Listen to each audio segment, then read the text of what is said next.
ಇನ್ನು ಧರ್ಮಸ್ಥಳದ ಧರ್ಮಾಧಿಕಾರಿಯಾಗಿರುವಂತಹ ವೀರೇಂದ್ರ ಹೆಗಡೆ ಅವರಿಗೆ ಮತ್ತೊಂದು ಬಿಗ್ ರಿಲೀಫ್ ಅನ್ನುವಂಥದ್ದು ಸಿಕ್ಕಿದೆ. ವೀರೇಂದ್ರ ಹೆಗಡೆ ಅವರ ವಿರುದ್ಧ ಸಲ್ಲಿಸಿದಂತಹ ಪ್ರೈವೇಟ್ ಕಂಪ್ಲೇಂಟ್ ಒಂದು ವಜಾ ಆಗಿದೆ. ಖಾಸಗಿ ದೂರೊಂದು ರೈಟ್ ನಾವ್ ಈಗ ವಜಾ ಆಗಿದೆ.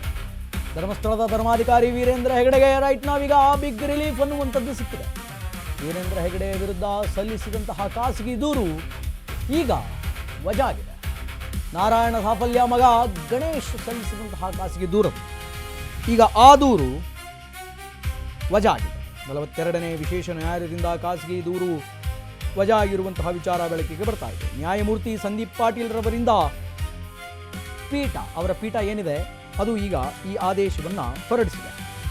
ನಾರಾಯಣ ಸಾಫಲ್ಯ ಮತ್ತು ಯಮುನಾ ಅಲೆ ಸಾವಿನ ಪ್ರಕರಣ ಈಗ ಈ ಕೇಸಿಗೆ ಸಂಬಂಧಪಟ್ಟಿತ್ತು. 2012ರಲ್ಲಿ ಧರ್ಮಸ್ಥಳದ ಪೂಜೆ ಬಟ್ಟಿಯಲ್ಲಿ ನಡೆದಿದ್ದಂತಹ ಕೇಸು.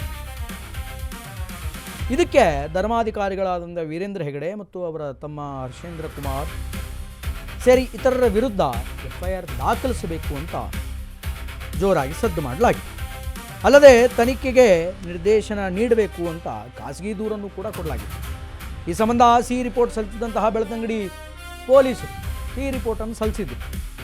ನ್ಯಾಯಾಲಯಕ್ಕೆ ಸಿ ರಿಪೋರ್ಟ್ ಸಲ್ಲಿಸಿದ ಬೆಳ್ತಂಗಡಿಯ ಪೊಲೀಸರು ಬೆಳ್ತಂಗಡಿ ಕಾಕಿ ಸಿ ರಿಪೋರ್ಟನ್ನು ಹಾಕಿಬಿಟ್ಟು ಈ ವರದಿಯನ್ನು ಪ್ರಶ್ನಿಸಿ ಮೃತರ ಕುಟುಂಬಸ್ಥರು ಸಲ್ಲಿಸಿದಂತಹ ಪ್ರೈವೇಟ್ ಕಂಪ್ಲೇಂಟ್ ಖಾಸಗಿ ದೂರು ಇದೀಗ ಖಾಸಗಿ ದೂರನ್ನು ವಜಾ ಮಾಡಿದೆ 42ನೇ ವಿಶೇಷ ನ್ಯಾಯಾಲಯ.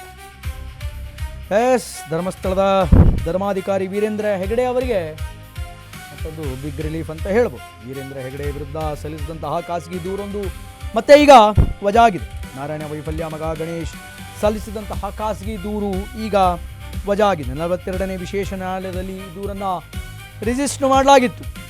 42ನೇ ವಿಶೇಷ ನ್ಯಾಯಾಲಯದ ನ್ಯಾಯಮೂರ್ತಿಗಳಾಗಿ ಸಂದೀಪ್ ಪಾಟೀಲ್ ರವರು ಪೀಠಾರೂಢರಾಗಿದ್ದರು. ಅವರು ನೀಡಿದಂತಹ ತೀರ್ಪು 2012ರಲ್ಲಿ ಧರ್ಮಸ್ಥಳದ ಪೂಜೆ ಬೆಟ್ಟಿಯಲ್ಲಿ ಈ ಕೇಸ್ ನಡೆದಿತ್ತು.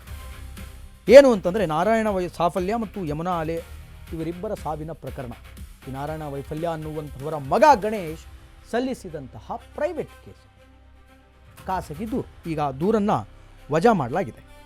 ಆ್ಯಕ್ಚುಲಿ ಈ ಕೇಸಿಗೂ ವೀರೇಂದ್ರ ಹೆಗಡೆ ಅವರಿಗೂ ಮತ್ತು ಅವರ ತಮ್ಮ ಆದಂತಹ ಹರ್ಷೇಂದ್ರ ಕುಮಾರ್ ಅವರಿಗೂ ಏನೂ ಸಂಬಂಧ ಇಲ್ಲ ಅಂತ ಸಿ ರಿಪೋರ್ಟನ್ನು ಬೆಳ್ತಂಗಡಿಯ ಪೊಲೀಸರು ಆಗಲೇ ಹಾಕಿದರು. ಆದರೆ ಆ ವರದಿಯನ್ನು ಪ್ರಶ್ನಿಸಿ ಮೃತರ ಕುಟುಂಬ ಮತ್ತೆ ಖಾಸಗಿ ದೂರನ್ನು ಸಲ್ಲಿಸಿತ್ತು. ಈಗ ಖಾಸಗಿ ದೂರನ್ನು 42ನೇ ವಿಶೇಷ ನ್ಯಾಯಾಲಯ ಮತ್ತು ಆ ನ್ಯಾಯಾಲಯದ ಪೀಠಾಧಿಪತಿಗಳಾಗಿರುವಂತಹ ಅಂದರೆ ನ್ಯಾಯಮೂರ್ತಿಗಳಾಗಿರುವಂತಹ ಸಂದೀಪ್ ಪಾಟೀಲ್ ರವರು ರೈಟ್ ನಾವು ವಜಾ ಮಾಡಿದ್ದಾರೆ.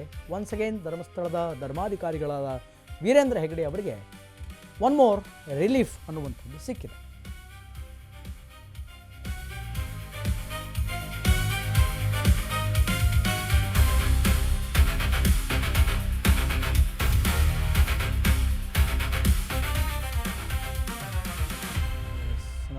ನೇ ವಿಶೇಷ ನ್ಯಾಯಾಲಯದಿಂದ ಖಾಸಗಿ ದೂರು ಅನ್ನುವಂಥದ್ದು ವಜಾ ಆಗಿದೆ. ನ್ಯಾಯಮೂರ್ತಿ ಸಂದೀಪ್ ಪಾಟೀಲ್ ರವರ ಪೀಠದ ಆದೇಶ ಇದೆ. ನಾರಾಯಣ ಸಾಫಲ್ಯ ಮತ್ತು ಯಮುನಾ ಅಲೆ ಇವರಿಬ್ಬರ ಸಾವಿನ ಪ್ರಕರಣಕ್ಕೆ ಸಂಬಂಧಪಟ್ಟಂತೆ ಅವರ ಮಗ ಗಣೇಶ್ ಅನ್ನುವಂಥವರು ಸಲ್ಲಿಸಿದ ಕಂಪ್ಲೇಂಟ್ ಇದು 2012ರಲ್ಲಿ ಆಗಿರುತ್ತೆ. ಸೊ ಈ ಘಟನೆಗೆ ಸಂಬಂಧಪಟ್ಟಂತೆ ಬೆಳ್ತಂಗಡಿಯ ಪೊಲೀಸರು ಸಿ ರಿಪೋರ್ಟನ್ನು ಹಾಕಿರ್ತಾರೆ, ಅದನ್ನು ಕೋರ್ಟಿಗೂ ಕೂಡ ಕೊಟ್ಟಿರ್ತಾರೆ. ಆದರೆ ಮತ್ತೆ ಆ ಕಂಪ್ಲೇಂಟ್ ಆ ರಿಪೋರ್ಟನ್ನು ಪ್ರಶ್ನಿಸಿ ರೀಕ್ವಶನ್ ಮಾಡಿ ಮತ್ತೆ ಪ್ರೈವೇಟ್ ಕಂಪ್ಲೇಂಟನ್ನು ಹಾಕಲಾಗಿತ್ತು. ಈಗ ಅದಕ್ಕೆ ಸಂಬಂಧಪಟ್ಟಂತೆ ನ್ಯಾಯಮೂರ್ತಿಗಳು 42ನೇ ಪೀಠ ಆದೇಶವನ್ನು ಹೊರಡಿಸಿದೆ. ಕೇಸ್ ವಜಾ ಆಗಿದೆ.